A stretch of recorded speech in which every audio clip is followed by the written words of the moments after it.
Yo, what's going on YouTube? And welcome back to Goal Line Hockey. It's your boy, Kevin Forte. We are taking a look today at the Tampa Bay Lightning as the Lightning have punched their ticket to the Stanley Cup playoffs for 2022. So we're going to go over that today. How did they get to this point? How did things look for the Tampa Bay Lightning going into this playoff run? Will they go on a long playoff run? Could they three-peat? We'll go over that today. So for the fifth consecutive season, the Tampa Bay Lightning are going to the Stanley Cup playoffs. And they've been pretty successful as of late in the playoffs. If you haven't been keeping up, the Tampa Bay Lightning are the 2020 and 2021 Stanley Cup champions. So they're looking to three-peat this year, looking to win their third straight cup, which we have not seen in the Stanley Cup. Well, what is that? The salary cap era. I do not think we've seen a team win three consecutive back-to-back Stanley Cups. We've seen teams win two in a row, right? We saw Pittsburgh do it. Did we see Chicago do it? We've seen teams do it here recently, but not 3 years in a row. So this would be pretty seismic if the Lightning were to get that done. And they will definitely be a tough outcome playoff time. This is a team that has been, even before the recent Stanley Cup success, in the past 12 seasons, they have gone to the Stanley Cup playoffs 9 seasons of those 12 years. So a pretty successful run for the Tampa Bay Lightning. And this is a team that is going to make the playoffs. They're going to be, like I said, they're going to be a tough out. You look at all the veteran leadership on the Tampa Bay Lightning between Kucherov, Stamkos, Hedman, even Patrick Maroon. He's looking to win his fourth consecutive cup, right? Going back to 2019 with the Blues. This is an organization that has a lot of playoff experience, a lot of swagger coming into the playoffs. I think they're going to be a real tough team to play against, especially the fact that they've kind of revved it up here in 2022 at the beginning of this year. They have been a different level team really since, the first 40 games. They were good, but they had some weird games in there where they would get beat up by the Detroit Red Wings.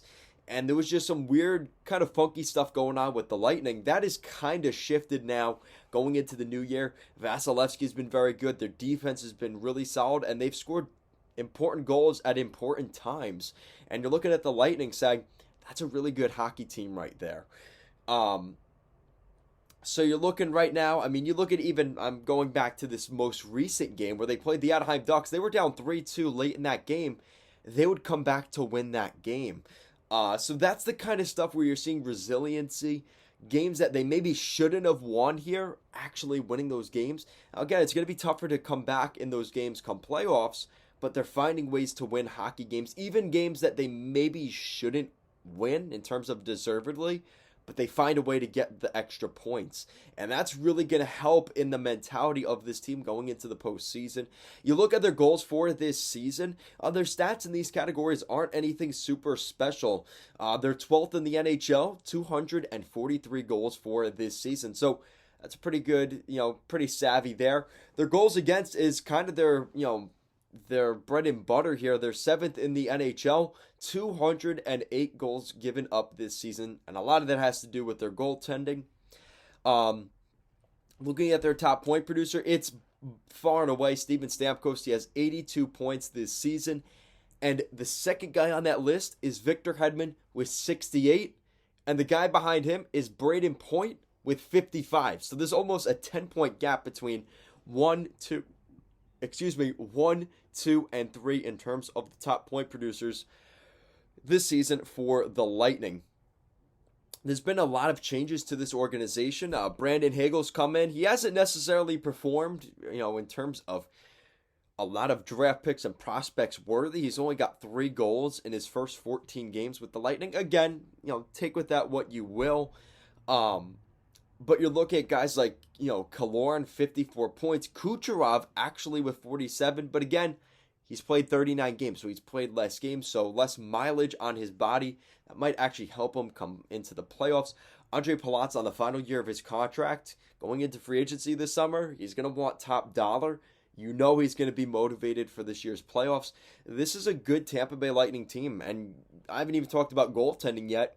You know, you look at Vasi, he's got 58 games this season. He's got 35 wins, which is at the top of the NHL, a .917 save percentage, and a 2.46 goals against average. He's got 2 shutouts this season, which is actually pretty low for Vasi. But this is what we expect of probably a 40-plus win season for Vasilevsky by the end of this season, which is just really, it's mind-boggling considering just where Tampa's been. That is really, really good. So now we look at the playoff picture. Now, things can change here. They're not winning the Atlantic Division. They're still really far back from the Florida Panthers, who actually have 14 points ahead of them. But they're only 4 points back of the Toronto Maple Leafs in terms of getting second place and home ice in the first round. That is still a possibility there. But that is probably your first round matchup, Tampa or Toronto. Now, Boston's still in the mix. They're only 3 points back of Tampa for third place in the Atlantic. So Tampa could still fall into the wild card picture and play potentially Carolina or the Rangers in the first round. So that would be interesting. I would like to see Toronto-Tampa in the first round. I think that would be really kind of an interesting playoff matchup there. I don't think they'll fall back far enough where they would end up playing Florida in the first round. Of course, you'd like to see that, right? But I don't think that's going to be a possibility really, realistically in the first round at this point. Now, an interesting stat here for you. So out of all the teams in terms of locking up divisional playoff spots between Carolina, the Rangers, and Pittsburgh in the Metro, and Florida and Toronto in the Atlantic, the Tampa Bay Lightning have the lowest goal differential of those 6 teams. Now, again, that's just a small thing to look at. It's not necessarily that big of a deal, but it is something to consider. So that is something that I'm looking at. I'm saying that's kind of interesting. Another interesting thing to look at as well, only other than Pittsburgh, they have the most games lost in overtime or a shootout, with 8 overtime/shootout losses. So 8, extra points. Pittsburgh has 11 of those. That's the only other team. Everybody else has 6 or 8, which Carolina does. So, again, little semantic things here and there, but Tampa does have 45 wins, puts them in pretty good class here. They will probably finish with 50-plus wins, if not be extremely close to that. Again, with 8 games left, you have to win 5 of those 8. Not impossible, but you'd really have to be reaching. Again, maybe that's their goal this year, so they do get to it. But it's going to be really tight. With that said, though, Tampa's going to have an interesting schedule here down the stretch. You wonder what the mentality is. Do they try and rest everybody? We could see a potential first-round preview here. They play Toronto this week. They play Detroit going up to Stevie Y to play the Red Wings in Tampa. They play Nashville, Columbus. They play Florida again. And then they play 2 Metro teams to end the schedule in Columbus. And then they play the Islanders at UBS on Friday night to end the season. So kind of interesting. I wonder how they're going to kind of play this out. But Tampa is one of those teams that you look at stats-wise, you look at their power play, it's a lot lower than it normally is. They're 15th in the NHL this season at 20.9%. That's fairly low, that's fairly average in that category. Their penalty kill is a little bit better, 10th in the NHL, which is 81.9%.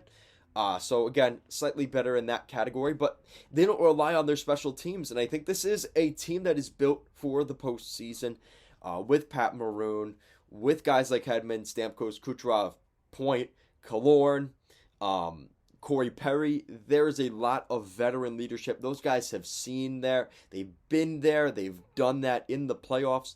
And I think that will go a long way for them when they run into a young, energetic team, potentially like Toronto or even a team like Florida, right? So let me know what you guys think in the comment section down below. Bolts fans, non-Bolts fans, do you think the Tampa Bay Lightning will three-peat and be the team to win the 3rd consecutive Stanley Cup for the first time in the salary cap era. Do you think somebody finally takes out the Lightning?